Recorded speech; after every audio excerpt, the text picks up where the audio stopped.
Bismillahirrahmanirrahim. Assalamualaikum warahmatullahi wabarakatuh. Ya, puji syukur kita panjatkan kehadirat Allah Subhanahu wa taala atas limpahan rahmat dan hidayahnya. Pada kesempatan siang ini kita menyempatkan waktu untuk mengikuti salah satu agenda atau acara diseminasi budaya positif yang merupakan salah satu materi yang ada dalam pendidikan guru penggerak.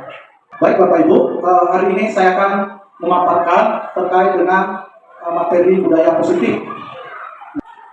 Nah, di materi budaya positif ini ada beberapa materi yang penting yang saling berhubungan, di mana yang pertama adalah terkait dengan disiplin positif, kemudian nilai-nilai kebajikan universal, kemudian teori motivasi, kemudian hukuman dan penghargaan, serta restitusi. Kemudian ada kebutuhan dasar manusia dan dunia berkualitas, serta keyakinan kelas, serta yang terakhir restitusi, 5 posisi kontrol. Nah, materi ini saling berkaitan dalam rangka untuk memahami secara utuh terkait dengan budaya positif. Nah, sebelum kita masuk, saya ingin bertanya kepada Bapak Ibu, mungkin sekedar untuk mengingatkan kembali terkait dengan disiplin positif. Mungkin ada Bapak Ibu yang bisa memberikan komentar terkait dengan disiplin positif. Mungkin salah satu Bapak Ibu bisa memberikan komentar yang kita sering sampaikan atau bahkan kita ajarkan kepada anak-anak terkait disiplin. Lantas apa sebenarnya disiplin? Baik, terima kasih banyak Pak atas kesempatan kita.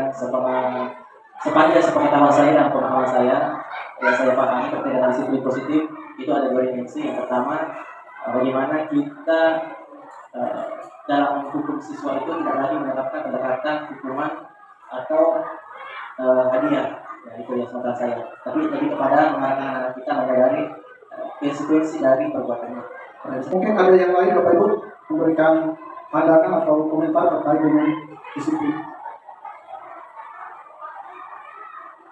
Ya, jadi seperti tadi yang disampaikan oleh Pak Baso bahwa disiplin itu bukan sekedar hanya memberikan hukuman atau hadiah, tetapi itu lebih kepada konsekuensi.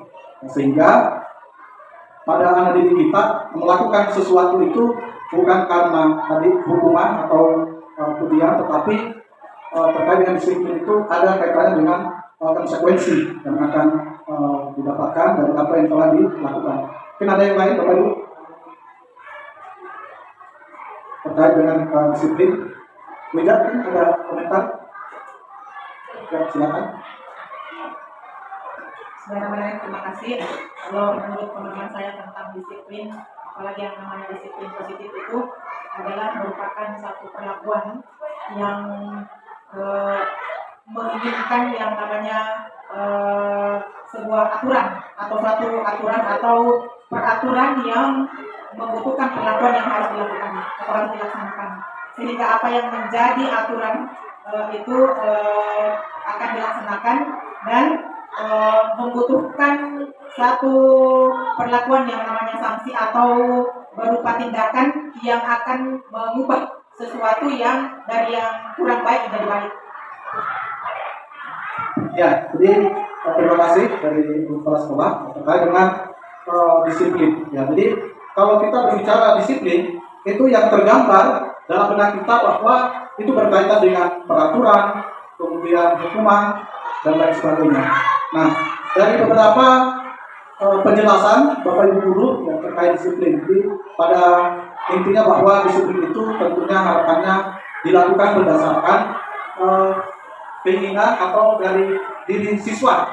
Ya, bukan lagi hanya sekedar kita memberikan hukuman atau mungkin hadiah sehingga anak-anak bisa melakukan suatu perilaku disiplin. Nah, jadi seperti itu ya Bapak Ibu. Nah, jadi saya ingin sedikit memberikan praktik terkait dengan hubungannya terkait dengan disiplin ya. Saya mencoba untuk di depan ini mempraktekkan bagaimana ada 2 orang atau teman. Jadi salah satunya, jadi ada Anda dan teman akan melakukan kegiatan cobalah buka. Nah, kegiatan cobalah buka. Apa yang mau dibuka? Nah, kita baca. Jadi Anda adalah A. Jadi sebentar ada dua orang yang akan mempraktekkan, entah itu berpasangan atau sebentar. Kemudian tugas Anda adalah mengepalkan salah satu tangan Anda. Jadi, ada nanti yang mempraktekkan mengepalkan tangan Anda. Kemudian coba Anda bayangkan bahwa Anda menyimpan sesuatu yang sangat berharga di dalam kepalan tangan Anda. Jadi yang kita berandai-andai membayangkan bahwa yang ada dalam kepalan tangan kita ini adalah sesuatu yang sangat berharga. Kalau mungkin perempuan berlian kah, permata, atau dan lain sebagainya yang kita anggap paling berharga. Nah, kemudian Anda perlu menjaga benda tersebut sekuat tenaga Anda, karena begitu pentingnya untuk kehidupan Anda. Nah, jadi kita mengibaratkan ini sesuatu yang sangat penting, sangat berharga, sehingga kita akan mencoba untuk menjaganya dengan sebaik-baiknya apapun yang terjadi. Nah, kemudian tugas B rekan Anda, jadi mungkin sebentar berpasangan ya, misalnya Bumi Indah dengan Bu Mia, kepala sekolah dengan Bu Ida, kemudian Bu Mawar ya berpasangan ya sama dengan Bu Bahida dengan Pak Kariban. Ya. Jadi siapa yang berperan sebagai si A, yang satunya berperan si B. Jadi yang si A itu pokoknya menggenggam sesuatu yang berada dalam tangannya sehingga tidak mau dilepaskan. Tidak, ini mempraktekkan yang menyimpan sesuatu di dalam tangan Bapak Ibu sebagai sesuatu yang sangat penting dan berharga. Nah, jadi yang bagian B adalah mencoba dengan segala cara untuk membuka kepalan tangan Anda. Jadi berusaha membujuk, merayu atau apa supaya bisa membuka tangannya. Pokoknya yang si A ini berusaha untuk mempertahankan ya istilahnya itu pokoknya menyimpan secara baik supaya tidak dilepaskan. Nah, bagaimana bisa berupa membujuk, menghardik, mengintimidasi, memarahi, menggoda, menggelitik, bahkan menawari ada uang agar Anda bersedia membuka kepalan tangan Anda. Pokoknya bagaimana caranya Bapak Ibu berusaha untuk si A ini membuka tangannya dan memberikan kepada Anda. Kira-kira bagaimana usaha Ibu sebagai si B ya, dan si A itu tadi berusaha untuk menggenggam tangannya, tidak mau melepaskan. Nah, kira-kira bisa barangkali kita praktekkan. Nah, ini karena terkait dengan materi tadi. Baik, silakan Bapak Ibu kita praktekkan. Bu Awal, ya, ada si A. Ya. Ya, siapa yang menggenggam Bu? Siapa yang menggenggam? Bu Ija. Berarti Ibu Kepala Sekolah merayu dengan segala cara supaya Ibu Ija mau melepaskan apa yang ada dalam genggamannya. Di sini siapa yang mau menekan? Berarti Bu Mia berusaha merayu. Ya, ibaratnya itu ada sesuatu barang yang berharga. Ya, jadi Pak Baso berusaha merayu Pak Talibang untuk memberikan apa yang ada dalam genggaman Pak Talibang. Nah, sama juga Bu Mawar. Siapa yang mau menggenggam? Oh, berarti kita bertugas untuk merayu.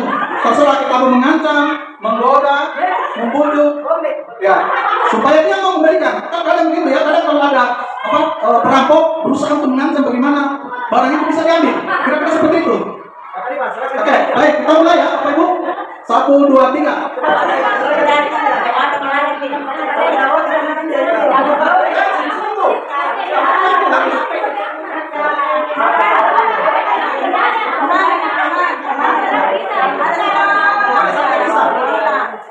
Bagaimana merayu Kak?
baru satu yang berhasil. Ya, silakan yang lain Bapak Ibu berusaha bagaimana supaya berhasil.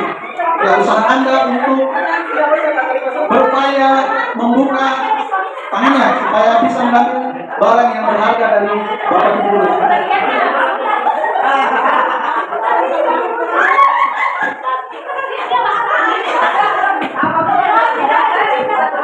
Baik. Baik, ya silakan. Cepat Bu ya. Cepat. Karena mau ditanya gitu. Ya, ya silakan Bapak Ibu. Baik, sudah 2. Ada lagi?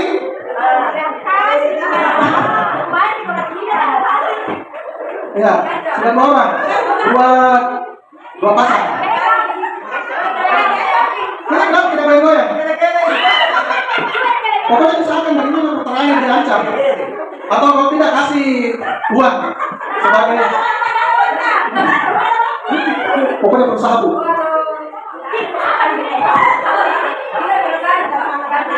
Tidak merasa? Merasa nih. Ya baik Bapak Ibu. Ya sudah ada ya, ada beberapa yang sudah berhasil. Saya coba siapa tadi yang berhasil? Kepala sekolah, Pak Baso? Belum ya? Ini belum. Di belakang? Ya, baik.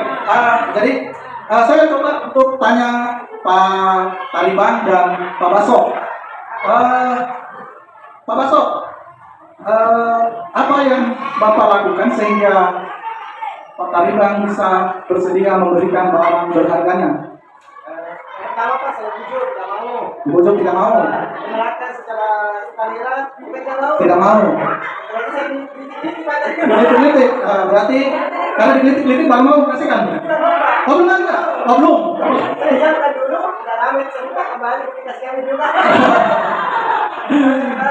Ya, jadi ada beberapa usaha yang dilakukan oleh Pak Baso. Nah, sekarang saya tanya Pak Taliban, kenapa Pak Taliban bisa bersedia memberikan barang berharganya? Padahal tadi sudah beberapa cara yang dilakukan oleh Pak Baso untuk berusaha merayu untuk meminta barang berharga.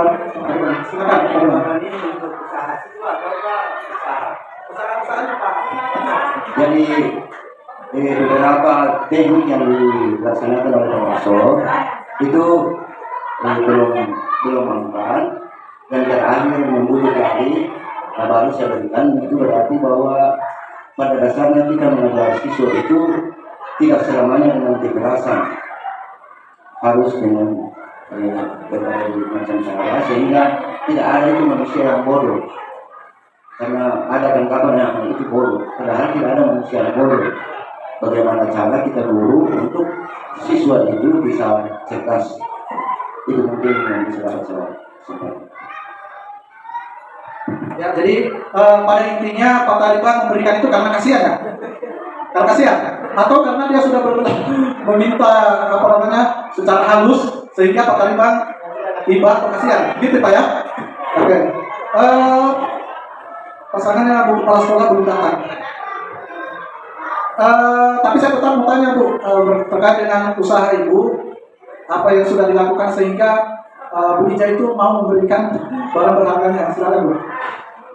Kalau saya, pertama saya bujuk, saya rayu, kemudian Bolia tidak mau. Bolia tidak mau. Akhirnya lama-kelamaan saya memarahi dia, bahkan sampai mengancam. Bahkan sampai mengancam harta atau nyawa.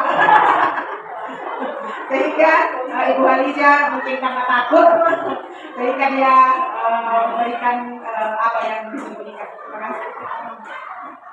Ya, terima kasih dari Kepala Sekolah. Karena juga belum datang, itu juga kita meminta komentarnya terkait dengan usaha Kepala Sekolah untuk meminta barang berharganya. Nah, jadi seperti tadi yang disampaikan oleh Pak Taliban dan juga Ibu Kepala Sekolah ya, bahwa terkait dengan upaya kita untuk berusaha yang meminta barang yang berharga kepada seseorang, tentunya dengan berbagai cara. Nah, terlepas seperti apa cara kita untuk meminta, baik itu cara yang halus, yang setengah halus, yang tengah-tengah, bahkan yang ekstrim ya, sampai mengancam. Nah, itu tentu adalah bagian dari upaya kita. Nah, lantas kemudian sebagai objek yang diminta itu pasti ada rasa mungkin seperti tadi disampaikan Pak Tariban, mungkin dia karena kasihan sehingga memberikan. Ada juga mungkin kalau seperti apa yang disampaikan oleh ibu kepala sekolah, Bu Alida, yang terakhir katanya diancam harta atau nyawa. Nah, tentu di sini Bu Halida sudah berpikir, dia melakukan untuk memberikan barang berharganya mungkin karena terpaksa. Ya kalau rada-radanya sepertinya terpaksa, karena tidak ada pilihan lain. Padahal dia berusaha untuk menggenggam, nah, dengan berbagai cara. Nah, ini tadi adalah terkait dengan sebenarnya kaitannya dengan kontrol. Jadi kita berusaha untuk mengontrol orang lain itu tidak semudah atau tidak semudah apa yang kita bayangkan. Jadi kita selalu merasa kalau kita kaitkan kepada anak didik kita bahwa kita mengontrol anak-anak itu akan sesuai dengan kehendak kita. Padahal belum tentu kan. Tadi seperti yang kita sudah perhatikan, ternyata ada beberapa pasangan yang tidak mau memberikan. Artinya apa? Seperti Bu Halnia, ternyata sesuatu yang dia lakukan tidak semudah apa yang dibayangkan. Jadi dia mencoba untuk mengontrol orang, ternyata tidak sesuai dengan apa yang diinginkan, sehingga dia melakukan berbagai cara.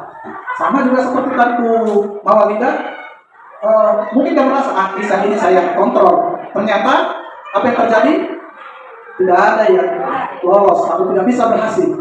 Ada mungkin yang berhasil, tetapi seperti tadi yang disampaikan oleh Bu Kepala Sekolah itu diancam.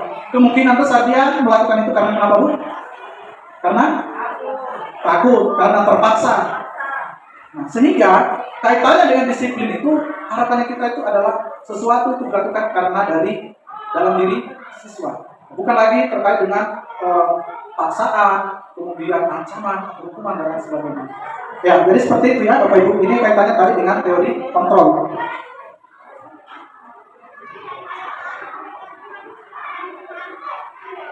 Nah, saya mencoba untuk mengaitkan tadi terkait dengan teori kontrol ya. Jadi kita kan ketika ingin melakukan disiplin itu kaitannya dengan bagaimana kita mengontrol seseorang agar berbuat sesuai dengan aturan atau menjadi kesepakatan atau keyakinan kelas.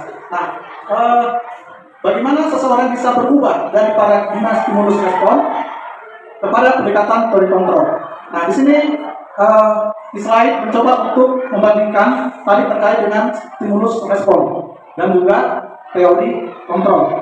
Nah, yang pertama, stimulus respon itu realitas kebutuhan kita sama. Jadi kita merasa bahwa kebutuhan kita sama ya, antara satu dengan yang lain.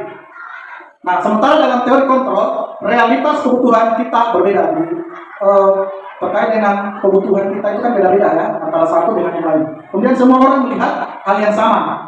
Tapi di teori kontrol, setiap orang memiliki gambaran yang berbeda. Seperti tadi kan, tidak ada yang berbeda. Kemudian kita mencoba mengubah orang agar berpandangan sama dengan kita. Nah, seperti tadi, kita merasa bahwa apa yang kita akan lakukan itu akan sama apa yang dilakukan oleh teman kita atau anak didik kita. Nah, ternyata itu berbeda dengan teori kontrol bahwa kita berusaha memahami pandangan orang lain tentang dunia. Jadi ada perbedaan. Kemudian selanjutnya perilaku buruk dilihat sebagai suatu kesalahan. Jadi kalau kita melihat anak kita yang melakukan suatu perilaku buruk, itu adalah suatu kesalahan. Nah, padahal dalam teori kontrol hanya Anda yang bisa semua perilaku memiliki tujuan. Jadi kalau kita perhatikan anak-anak kita itu, ketika mereka melakukan sesuatu itu sebenarnya itu ada tujuannya. Nah, itu nanti kita hubungkan nanti dengan materi selanjutnya. Jadi orang lain bisa mengontrol saya. Nah, di teori kontrol hanya Anda yang bisa mengontrol diri Anda, hanya diri kita ya. Kemudian saya bisa mengontrol orang lain. Ini seperti tadi ya. Jadi kita merasa bahwa kita bisa mengontrol orang lain. Ternyata dalam teori kontrol Anda tidak bisa mengontrol orang lain. Tadi ya sudah seperti kita lakukan tadi contohnya. Ternyata apa yang kita inginkan, apa yang kita coba untuk lakukan sama seperti apa yang berbeda, ternyata tidak selamanya sama. Kemudian pemaksaan pada saat bujukan gagal. Nah, seperti tadi ya, mendapat kolaborasi dan konsensus menciptakan pilihan-pilihan baru. Jadi kolaborasi ya. Kemudian yang terakhir, model berpikir menang kalah. Jadi kita berpikir bagaimana kita mengalahkan anak didik kita atau teman kita. Tetapi kalau dalam kerangka teori kontrol itu model berpikir menang-menang atau win-win solution. 50-50, sama-sama menang, sama-sama enak. Kalau di sini satu kalah, satu menang, pasti ada yang sakit, ada yang senang. Nah, seperti itu. Nah, sekarang kita masuk tadi kaitannya dengan nilai-nilai kebajikan. Jadi tadi terkait dengan disiplin, tentu ada tujuan yang kita harus capai, ya terkait dengan nilai-nilai kebajikan yang bisa kemudian menjadi payung ya untuk melakukan sesuatu itu sesuai. Nah, jadi ini salah satu contoh kita ambil nilai-nilai kebajikan dari profil pelajar Pancasila. Sebenarnya banyak ya, tapi saya hanya mengambil ini karena ini menjadi mari yang ada dalam kurikulum mereka, bahwasanya semuanya itu kita bermuara kepada ini 6 profil pelajar Pancasila. Yang pertama, beriman bertakwa kepada Tuhan Yang Maha Esa. Dan saya kira ini kita semua sepakat bahwa semua peserta didik kita bertujuan untuk ini beriman bertakwa kepada Tuhan Yang Maha Esa, tentunya berakhlak mulia. Kemudian mandiri. Ya, jadi anak-anak didik kita upayakan bagaimana mereka bisa mandiri, tidak tergantung dengan orang lain. Nah, kalau kita melihat kondisi hari ini, anak-anak kita itu semakin lama itu semakin istilahnya tambah jadil, selalu bergantung, itu Bu ya. Dan itu kita rasakan. Ya beda di masa-masa kita dulu atau mungkin Bapak Ibu guru yang mungkin tentu lebih banyak mengalami pengalaman-pengalaman tersebut, bagaimana kemandirian itu ditumbuhkan kembali. Nah tentunya banyak ya, jadi tugas-tugas yang kita berikan kepada peserta itu, bagaimana mereka bisa mandiri, baik itu dalam pelajaran maupun ekstrakurikuler maupun tugas-tugas lainnya. Kemudian bernalar kritis. Nah, ini menjadi salah satu tujuan yang ingin dicapai, bahwasanya peserta didik kita itu mempunyai keterampilan bernalar kritis. Nah, ini sudah banyak penelitian yang mencoba untuk mengembangkan keterampilan berpikir atau bernalar kritis. Ya, yang keempat, berkebinekaan global. Nah, ini juga penting Bapak Ibu, karena sekarang ini apalagi kita di Makassar ya. Makassar mempunyai visi. Apa visinya Bu? Kota dunia. Nah, tetapi berkearifan lokal. Nah, ini sesuai dengan visi misi yang ada di pemerintah Kota Makassar. Bahwasanya Kota Makassar mencanangkan sebagai kota dunia. Kalau kita berbicara kota dunia, maka tentunya Makassar ini siap untuk menjadi katakanlah seperti F8 ya. Itu ada beberapa negara yang kemudian ikut. Kemudian ada lagi yang baru-baru itu angkatan laut kayaknya. Ya, Makassar menjadi tuan rumah dari beberapa negara. Nah, jadi isu-isu terkait dengan global, budaya dan lain sebagainya.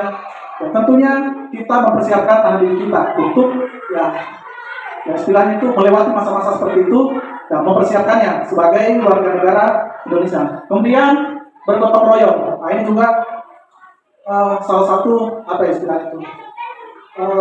Kalau konteks hari ini gotong royong itu rada-radanya sudah mengalami penurunan, sehingga dari Kementerian Pendidikan mencoba kembali untuk menggalang terkait dengan gotong royong.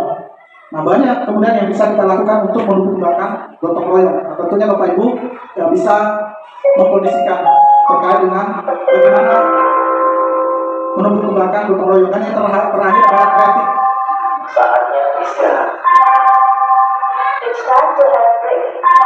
Ya, terkait kreatif, sekarang anak-anak didik kita memang kita arahkan untuk berpikir kreatif, mencari solusi-solusi yang mungkin jarang dilakukan oleh orang, sehingga menghasilkan sesuatu yang baru.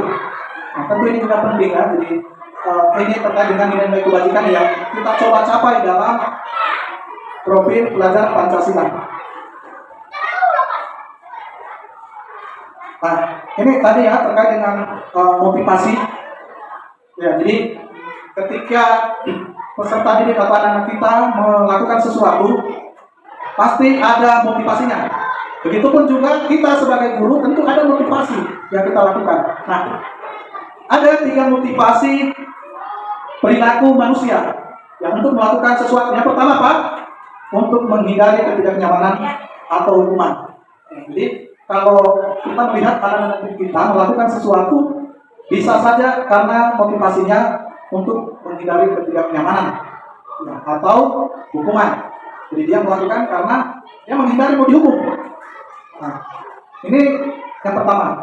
Kemudian yang kedua adalah untuk mendapatkan imbalan atau penghargaan dari orang lain.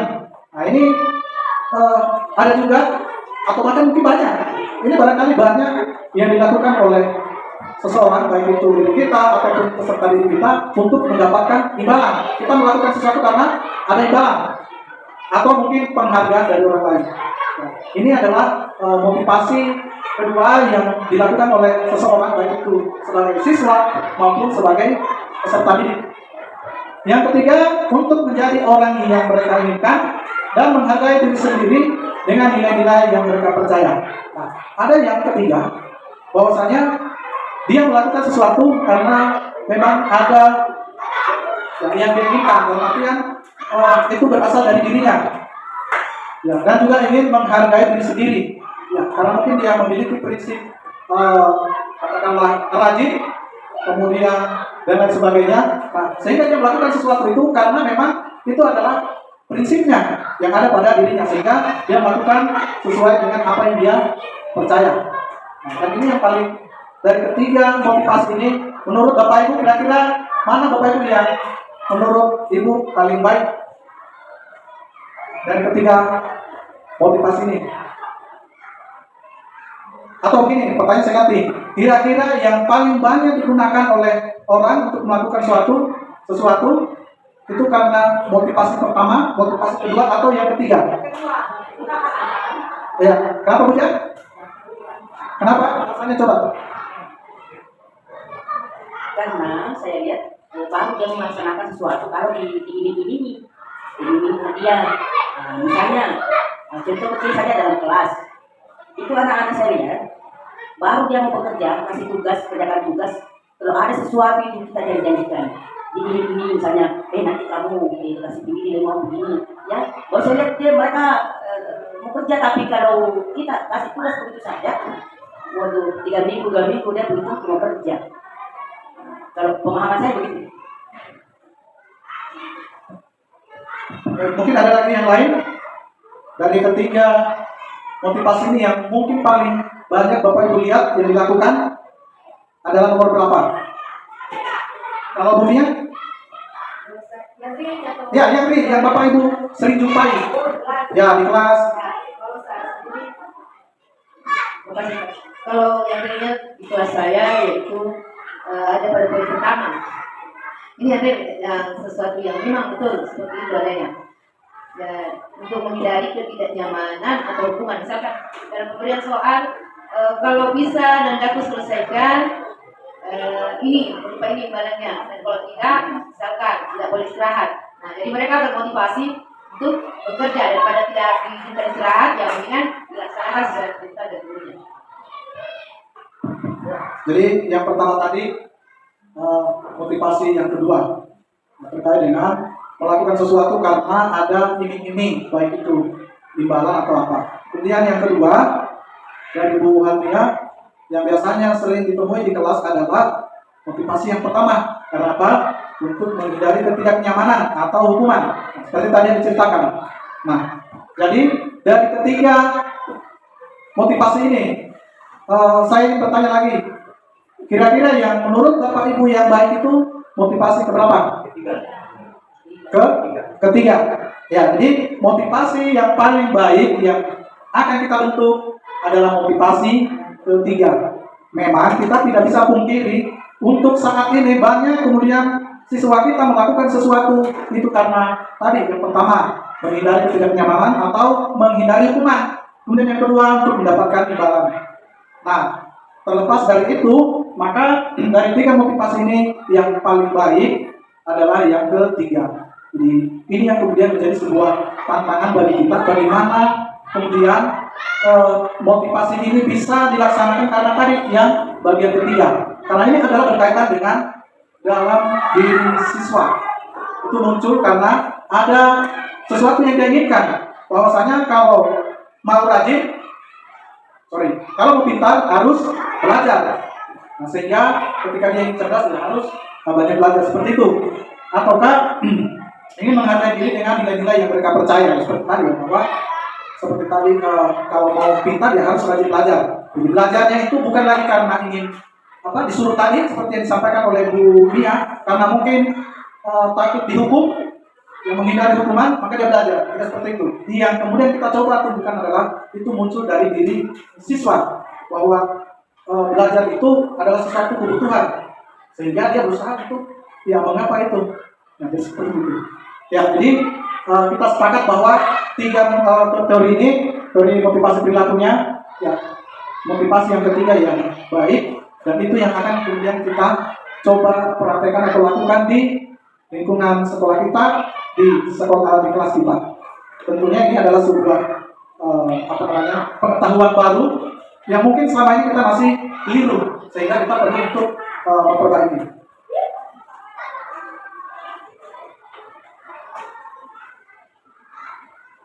Nah, ini tadi ya kaitannya motivasi ya. Jadi kalau kita lihat identitas gagal dan identitas sukses. Nah, di sini kalau identitas gagal itu terkait dengan hukuman, berarti hukuman-hukuman yang kita biasa lakukan yang lalu ternyata itu sebenarnya berpotensi identitas gagal. Nah, kemudian seperti apa yang baik atau sukses ya, itu terkait dengan disiplin konsekuensi dan juga restitusi. Nah, kita lihat di hukuman. Sesuatu yang menyakitkan harus terjadi, itu di hukuman. Nah, kalau di konsekuensi, sesuatu harus terjadi. Artinya kalau kita lihat, ini konsekuensi ini netral ya. Jadi kalau hukuman itu negatif, konsekuensi netral, restitusi ini positif. Nah, kalau restitusi itu merupakan pilihan. Nah, ini perbandingan dari ketiga identitas ya, terkait dengan hukuman, konsekuensi, dan juga restitusi. Kemudian tidak nyaman untuk murid, anak untuk jangka waktu panjang. Ya. Tapi kalau konsekuensi tidak nyaman untuk murid atau anak dalam jangka waktu pendek. Nah, kalau di restitusi menguatkan untuk murid atau anak dalam jangka panjang, tentunya apa yang kemudian kita berikan kepada siswa itu berefek secara jangka panjang. Ya. Kemudian korban mendapatkan keadilan. Kalau dalam hukuman itu, ya kalau korban itu mendapatkan keadilan. Ya, kalau dalam konsekuensi, ya korban ya bisa saja diabaikan. Ya, seperti yang biasa kita lakukan. Ke restitusi, korban mendapatkan ganti. Nah, sehingga ini ya istilahnya berpotensi positif. Kemudian murid atau anak akan tersakiti dalam hukuman. Kalau konsekuensi, murid atau anak dibuat tidak nyaman, ya artinya dia di tengah-tengah, dia tidak tersakiti, tapi secara psikologi dia merasa tidak nyaman. Ya, kemudian restitusi, murid atau anak mendapatkan penguatan. Nah, jadi mungkin ketika anak-anak melakukan kesalahan, kita berikan restitusi, maka anak itu akan belajar dari kesalahannya, sehingga nantinya dia akan berusaha untuk memperbaiki.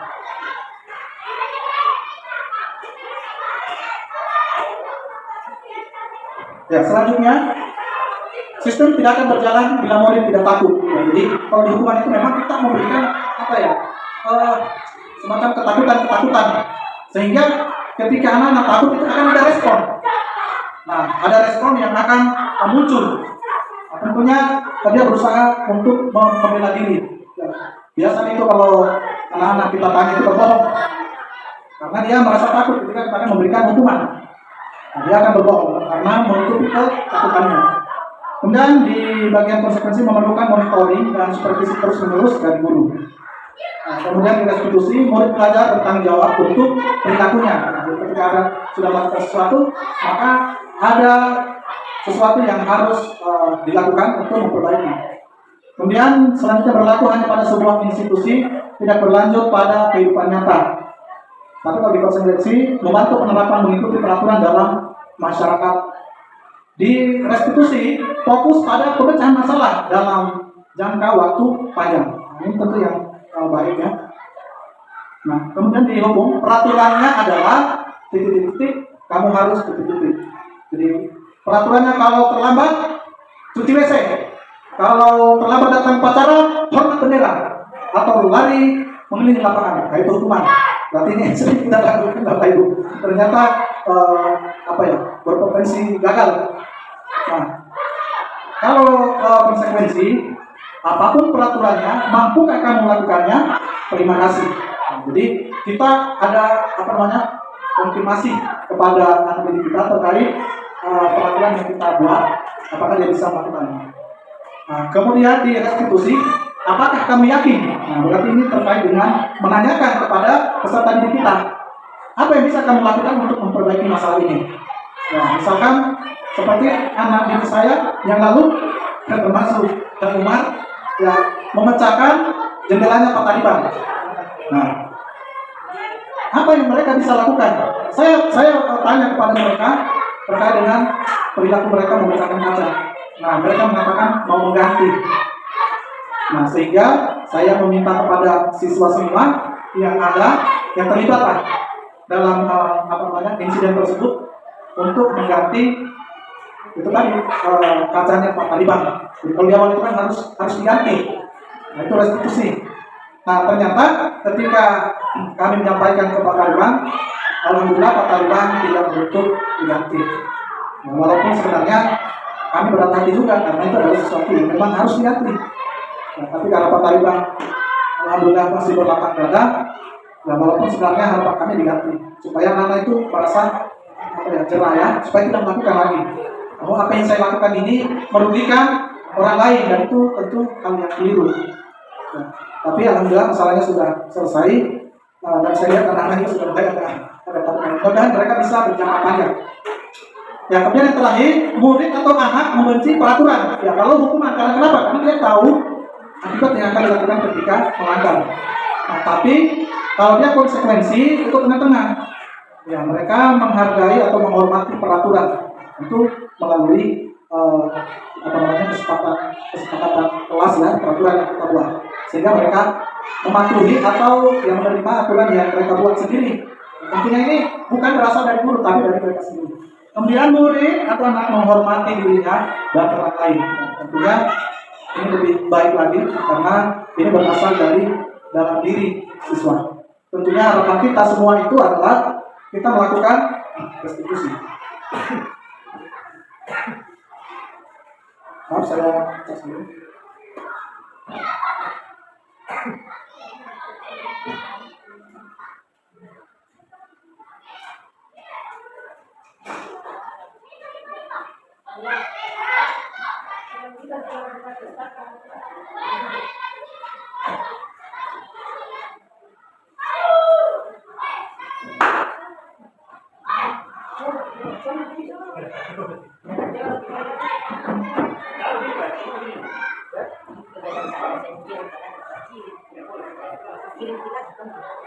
Bisa berbagi pasti.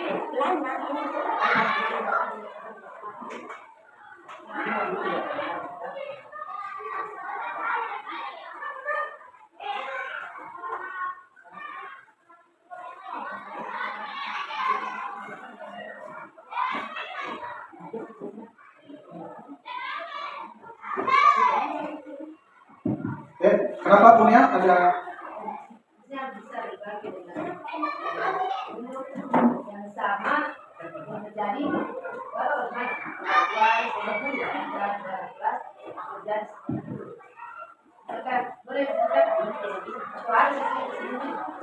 terkait restitusi.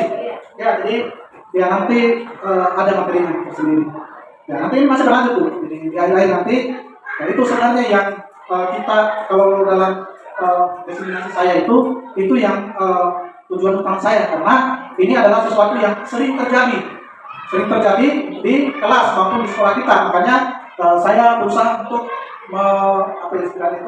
memaksimalkan di bagian restitusi. Nah.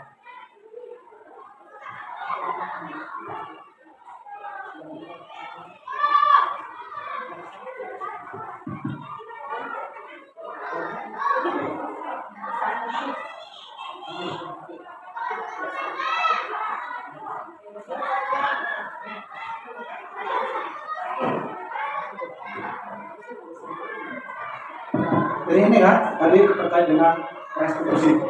Ya, jadi restitusi ini adalah sebuah pendekatan untuk menciptakan disiplin positif. Nah, ini memang bagus sekali. Sebenarnya ini kita sudah sering biasa kita lakukan, tapi ada prosedur yang mungkin kita atau tahap yang kita lakukan itu tidak sesuai, sehingga hasilnya kurang maksimal.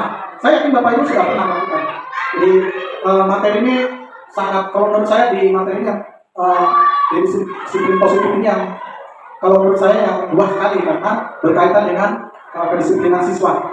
Dan ini salah satu materi yang bagus untuk kita pelajari tentunya supaya apa yang kita lakukan di kelas itu lebih efektif. Ya, jadi ada beberapa tahap-tahap ya dalam restitusi. Jadi pada intinya bahwa pendekatan ini adalah pendekatan yang baik untuk menciptakan disiplin positif. Nah, jadi kita lihat di depan Bapak Ibu, jadi ada segitiga restitusi. Jadi ketika kita melakukan atau melihat anak-anak didik kita melakukan suatu kesalahan atau melanggar ya peraturan yang sifatnya ya menyalahi nilai-nilai tadi, apa yang pertama nilai-nilai kebajikan ya, atau peraturan-peraturan yang kita sudah sepakati untuk dilaksanakan, namun anak-anak kita sering melakukan pelanggaran atau kesalahan. Nah, kita mencoba untuk menangani masalah anak-anak tadi dengan menggunakan segitiga restitusi. Nah, tahap pertama adalah menstabilkan identitas. Apa maksudnya? Nah, di sini terkadang anak-anak didik kita melakukan suatu kesalahan, atau itu kita berusaha untuk apa ya, menstabilkan identitas dengan melakukan atau memberikan pertanyaan, misalnya setiap orang pasti pernah melakukan kesalahan. Betul ya? Pasti melakukan kesalahan. Itu pun juga anak-anak. Jadi ya terkadang memang anak-anak didik kita kan dengan segala karakter dan apa namanya keunikannya, nah, kadang-kadang itu melakukan sesuatu dengan ya, berlebihan sehingga bisa jadi itu merugikan orang lain. Ya, kalau kita lihat di lingkungan sekolah kita, itu anak-anak bermain-main awalnya lama-lama apa? Berkelahi. Itu selalu yang kita jumpai. Main-main di Pak. Tapi ketika mereka main-main, ada yang kesakitan atau ada yang berlebihan membalas. Akhirnya apa? Terjadi perkelahian. Nah, bahkan ada yang ya bercakap-cakap dan lain sebagainya. Tentunya ini adalah sesuatu yang kita coba untuk urai sehingga bisa lebih efektif. Nah, yang kedua, kamu bukan satu-satunya yang pernah melakukan ini. Ini pertanyaan-pertanyaan dalam tahap menstabilkan identitas. Kemudian yang kedua adalah validasi tindakan yang salah. Nah, jadi kalau kita bertanya, kenapa kamu melakukan itu? Kenapa kamu pukul si A? Nah, di situ adalah validasi tindakan yang salah. Pasti ada tujuan atau yang latar belakangnya anak tersebut melakukan. Nah, itu yang perlu kita ketahui. Nah, dengan pertanyaan kamu tentunya punya alasan untuk atau mengapa kamu melakukan itu. Nah, adakah cara yang lebih efektif untuk mendapatkan apa yang kamu butuhkan? Ketika anak-anak mencoba untuk misalnya meminjam barang seseorang, ketika dia mengambil, nah, kadang anak-anak langsung ambil, tidak meminta. Nah, ini memicu. Ini contoh sederhana ya. Akhirnya marah, dia tidak minta, pukul. Nah, ini contoh. Nah, padahal ada cara yang lain yang bisa digunakan, misalnya meminta izin. Nah, sehingga anak tersebut memberikan izin. Kemudian yang terakhir, menanyakan keyakinan. Dengan pertanyaan, keyakinan kelas apa yang telah kita sepakati? Ya, misalnya keyakinan kelas apa yang biasa kita lakukan, misalnya datang tepat waktu. Nah, terkadang anak-anak ada yang datang tidak tepat waktu, terlambat. Nah, kemudian kira-kira kamu ingin menjadi orang seperti apa? Nah, kalau kamu ingin sukses, maka harus rajin atau tepat waktu, karena orang-orang yang sukses itu adalah orang-orang yang rajin, yang bekerja keras dan lain sebagainya. Jadi motivasi-motivasi seperti itu yang kita berikan sehingga anak-anak bisa menimbulkan motivasi untuk tidak melakukan kesalahan lagi atau melanggar peraturan kelas. Baik, itu terkait dengan segitiga restitusi. Nah, ini ciri-ciri restitusi. Yang pertama, restitusi bukan untuk menebus kesalahan, namun untuk belajar dari kesalahan. Ya, jadi anak-anak kita itu kita tidak boleh memberikan hukuman yang sifatnya balasan, tapi bagaimana kesalahan itu dia belajar. Jadi dia belajar dari kesalahan untuk tidak melakukan itu lagi. Ya, yang kedua, restitusi memperbaiki hubungan. Ya. Jadi hubungan ini adalah terkait dengan bagaimana hubungan guru dengan siswa atau siswa dengan siswa yang lain agar masing-masing itu seperti tadi yang dikatakan win-win solution. Jadi solusi yang diberikan itu sama-sama enak. Kemudian restitusi adalah tawaran, bukan paksaan. Ya, jadi di restitusi itu ketika kita menawarkan solusi masalah yang dilakukan, itu kita tawarkan, ya, bukan kita paksakan. Ya, misalnya tadi ketika misalnya ada yang memecahkan kaca, kita tanya ke anak kira-kira apa yang kamu harus lakukan untuk memecahkan masalah itu. Nah, usahakan dia sendiri yang memberikan solusi. Ya, kita tidak boleh, pokoknya kamu harus nanti ya, berikan dia kesempatan untuk memberikan solusi dari siswa tersebut. Nah, sehingga ketika dia melakukan, nah, dia yang menawarkan, nah, dia yang melaksanakan, sehingga tidak ada paksaan. Kemudian 4, restitusi menuntut untuk melihat ke dalam diri terkait dengan diri siswa. Ya, yang kelima, restitusi bukan fokus pada karakter. Restitusi fokus pada karakter, bukan tindakan. Karakter yang kita inginkan adalah bagaimana tanggung jawabnya. Ya, bukan tindakan. Ya, ketika dia melakukan kesalahan, kita hukum. Tapi bagaimana dia memperbaiki, bertanggung jawab dan lain sebagainya. Restitusi itu menguatkan. Ya. Jadi kesalahan-kesalahan yang dia lakukan adalah kesalahan yang nantinya ke depan itu tidak kemudian diulangi lagi. Jadi yang tadinya melakukan saya kurang hati-hati, ya kita bagaimana membuatkan supaya ke depannya dia hati-hati, bukan memberikan hukuman. Restitusi fokus pada solusi, ya. Jadi kita memberikan solusi, ya, bukan hukuman. Dan yang terakhir, restitusi mengembalikan murid yang berbuat salah kepada guru.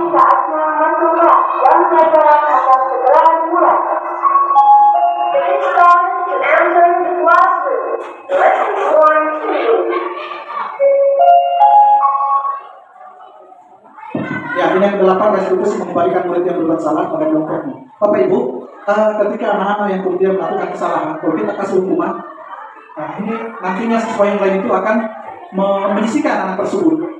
Nah, kita upayakan bagaimana anak-anak ini kemudian yang melakukan kesalahan dengan memberikan restitusi itu bisa kembali kelompoknya diterima karena sudah melakukan atau memperbaiki kesalahannya.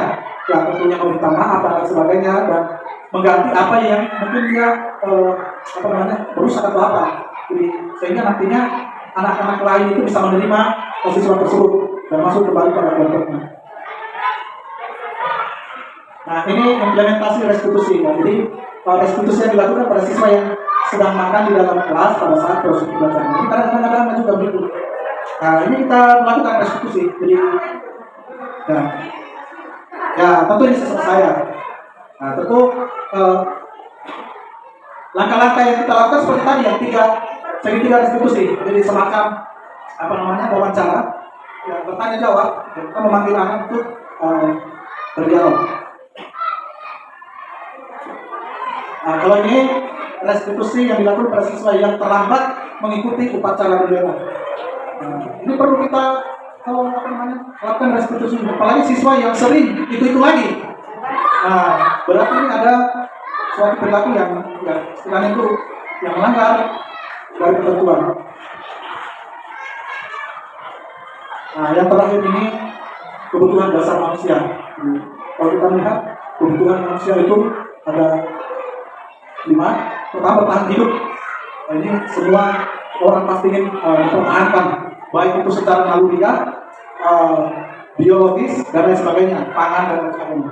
Kemudian kasih sayang dan rasa diterima ini yang paling banyak sebenarnya terkait dengan kasih sayang.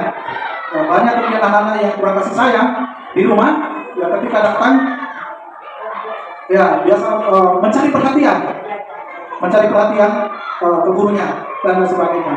Jadi ini bukan hanya kepada siswa, pada bapak ibu juga itu banyak rasa kasih sayang. Ya, kemudian yang ketiga kebebasan. Nah, ini juga. Jadi kenapa kemudian banyak orang yang berusaha untuk melakukan suatu pergerakan? Ya karena dikungkung. Sementara orang butuh kebebasan. Nah, ini juga yang keempat, orang itu butuh kesenangan. Orang minta senang. Jadi ya kesenang-senang. Nah, yang kelima penguasaan. Jadi terkait penguasaan itu terkait dengan kekuatan, power. Ya, kadang-kadang ini adalah kebutuhan dasar manusia. Jadi 5 ini yang kemudian harus dipenuhi. Kalau tidak dipenuhi, pasti akan melakukan penyimpangan. Ya. Ya, yang terakhir, terima kasih. Ya, baik Bapak Ibu, itulah tadi materi terkait dengan budaya positif. saya yakin Bapak Ibu punya harapan untuk mencoba melakukan perbaikan supaya anak-anak didik kita punya punya budaya positif. Nah, jadi tentu untuk mendalami itu masih banyak sebenarnya materinya. Ini sebenarnya materinya banyak sekali, Bu. Saya hanya press karena dilakukan dalam 1 jam. Materinya ini 2 minggu. Dan luar biasa. Sampai saya sakit kepala ini, Bu. Ya, memikirkan bagaimana materi ini bisa dalam waktu yang sesingkat-singkatnya. Baik, terima kasih Bapak Ibu. Mudah-mudahan apa yang saya sampaikan bisa bernilai pahala, dan tentu saya berharap semua kita bisa mengimplementasikan semua apa yang kemudian kita sudah pelajari. Baik, terima kasih. Wabillahi taufiq. Assalamualaikum warahmatullahi wabarakatuh.